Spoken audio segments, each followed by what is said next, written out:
คิดเลยเนาะทอริโอรถลม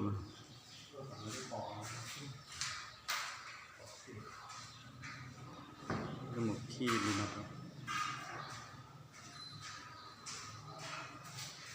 เนี่ยรถลมเป็นตัวขี้ขนาดเลยเนาะที่เกี่ยวกับเราทนได้เป็นทางที่นั้นได้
โอรุลมเจ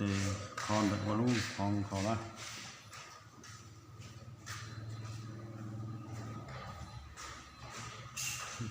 ตามขนมของเลยนะ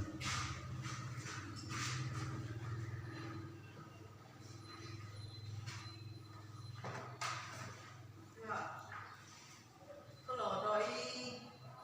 นั่งสิมังก็บุตรีเนาะ